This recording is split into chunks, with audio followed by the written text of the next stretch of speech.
দর্শক যেমনটা জানিয়েছিলাম ঘূর্ণিঝড় রিমালের সবশেষ অবস্থা আপনাদেরকে জানাবো এবং ঝড়ের খবর সংগ্রহ করতে পটুয়াখালী, সাতক্ষীরা, বরিশাল এবং খুলনা থেকে যুক্ত হচ্ছেন আমাদের সহকর্মীরা।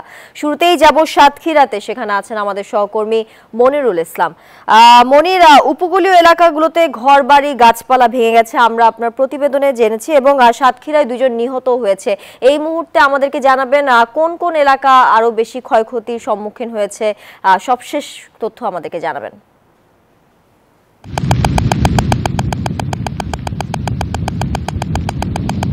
আপনাকে ধন্যবাদ। আপনি যেমনটি বলছিলেন, আসলে ঘূর্ণিঝড়ে রেমালের আঘাতে সাতক্ষীরায় কি পরিমাণ ক্ষয়ক্ষতি হয়েছে এখনও জেলা প্রশাসনের পক্ষ থেকে আমাদেরকে জানানো হয়নি এবং নিরূপণ করা হয়নি।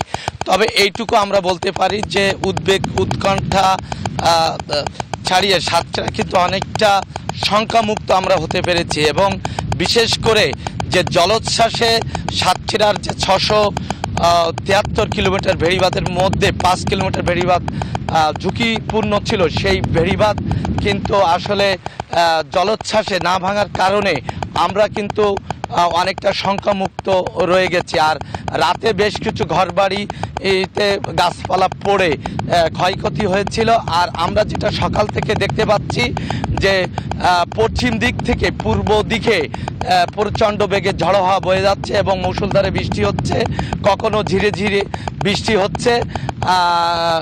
আপনার এছাড়া আমরা দেখেছি গতকালকের কিন্তু রাতে বেশ কিছু আপনার বিশেষ করে মুন্সিগঞ্জ এবং কলবাড়ি এলাকায় রাস্তায় গাছ পড়ে ক্ষয়ক্ষতি হয় এবং আমের ব্যাপক ক্ষয়ক্ষতি হয়েছে সাতক্ষীরায়।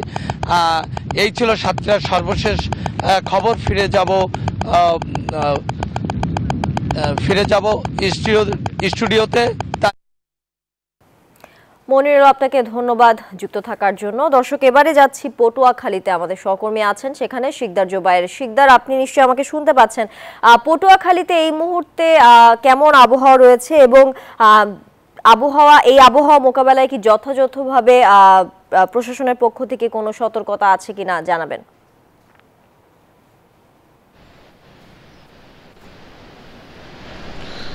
এই মুহূর্তে বাতাসের চাপ পটুয়াখালীতে অনেক বেশি রয়েছে। সকাল থেকেই কিন্তু ভারী বৃষ্টি হচ্ছে, ধমকা হাওয়া, বাতাসের গতিবেগ অনেক বেশি রয়েছে। এখনও কিন্তু বাতাসের চাপ রয়েছে।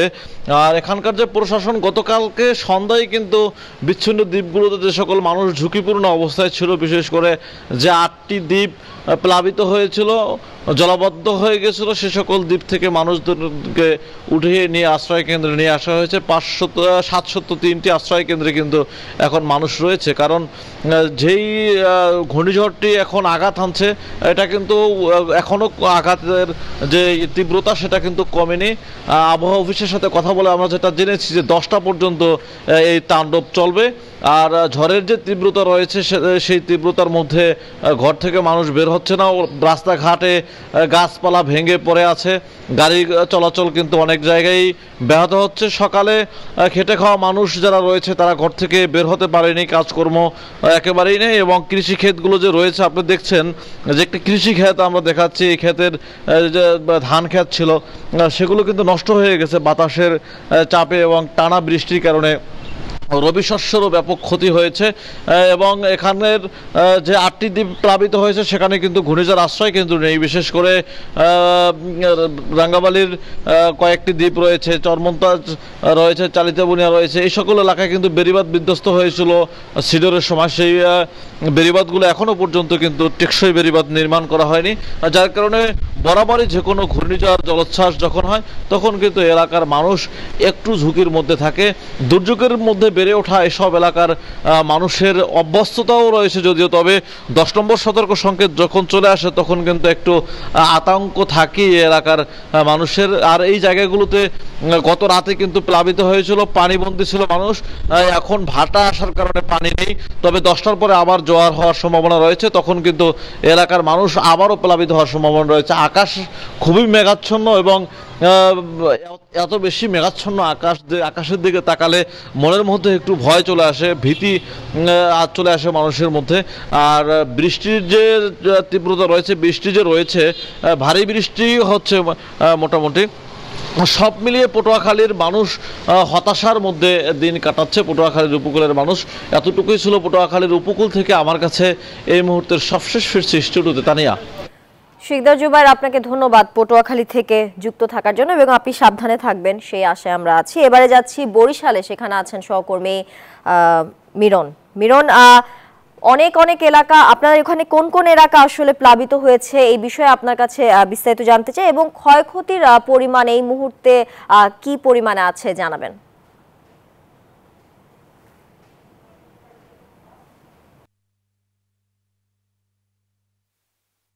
বরিশালে কিন্তু আমরা যে স্থানটিতে আছি এখন, বরিশাল নৌবন্দর কিন্তু গ্যাংওয়ে ইতিমধ্যে পানিতে ডুবে গেছে। অর্থাৎ যে জলোচ্ছ্বাসের কথা বলা হয়েছিল উপকূলে, সেটা কিন্তু এখানে আছে 3 ফুটের চেয়ে 3 ফুট 4 ফিটের বেশি জলোচ্ছ্বাস কিন্তু বরিশাল, অর্থাৎ সাধারণ যে জোয়ার তার চেয়ে 3 থেকে 4 ফুট উপর দিয়ে কিন্তু পানি প্রবাহিত হচ্ছে। আমরা পিতনখোলা তীরে এই মুহূর্তে অবস্থান করছি। সেখানে কিন্তু দাঁড়ানো যাচ্ছে না, প্রচন্ড ঝড় এবং ঝড়ের সঙ্গে বৃষ্টি হচ্ছে। সেই বৃষ্টির কারণে কিন্তু এখানে সবার কিন্তু শঙ্কার মধ্যেই মানুষ আছে। তবে এখন পর্যন্ত যে ক্ষয়ক্ষতির পরিমাণ জেলা বা বিভাগের যে ক্ষয়ক্ষতির যে খতিয়ান, সেটা আমরা জানবার চেষ্টা করেছিলাম, কিন্তু এখন পর্যন্ত আমরা সেই কোনো তথ্য এখনো পাইনি। হয়তো পরের বুলেটিনে আমরা জানাতে পারবো। তবে যেটুকু জেনেছি যে বরিশালের নিম্নাঞ্চল যেমন প্লাবিত হয়েছে, একই সঙ্গে যে সারা রাতের যে তাণ্ডব, অর্থাৎ 78 থেকে 90 কিলোমিটার বেগে যে ঝোড়ো হাওয়া বইতেছিল, সে কারণে গাছ উপড়ে পড়েছে এবং সন্ধ্যা রাত্র থেকেই কিন্তু বিদ্যুৎ বিচ্ছিন্ন রয়েছে। মানুষ এখন কিন্তু বিদ্যুৎবিহীন অবস্থায় বরিশালে আছে। এবং সবচেয়ে বড় কথা হচ্ছে যে আপনি জানেন যে এই ঘূর্ণিঝড় রিমাল হয়তো 10টার পরে, এখনো আমাদের যে উপকূল সেটা কিন্তু অতিক্রম করেনি। 10টার পরে উপকূল অতিক্রম করলেও যে এই প্রভাবে কিন্তু জলোচ্ছ্বাস এবং বৃষ্টি এটি আরো 24 ঘন্টা থাকবে, এমনটাই আভাস দিয়েছে আবহাওয়া অধিদপ্তর। আবহাওয়া অধিদপ্তর আমাদেরকে জানিয়েছে গতকাল সন্ধ্যা থেকে আজকে সকাল 6টা পর্যন্ত 41.1 মিলিমিটার বৃষ্টিপাত রেকর্ড করা হয়েছে। তবে তারা যেটা বলেছে যে এই রিমালের যে প্রভাব, সেই প্রভাব কিন্তু আরো 24 ঘন্টা বা 48 ঘন্টাও থাকতে পারে। এবং সেই সঙ্গে এই আবহাওয়া, অর্থাৎ এই যে এখন এই মুহূর্তে বরিশাল অঞ্চল দিয়ে কিন্তু 78 কিলোমিটার বেগে যে ঝোড়ো হাওয়া বয়ে যাচ্ছে, এটি কিন্তু অব্যাহত থাকতে পারে। এবং এই অব্যাহত থাকার কারণে অতিবৃষ্টি বা ভারী বৃষ্টি হওয়ার সম্ভাবনাও রয়েছে। আমরা জেলা প্রশাসনের সঙ্গে কথা বলেছি, তারা বলেছে। মিরন, আপনাকে ধন্যবাদ।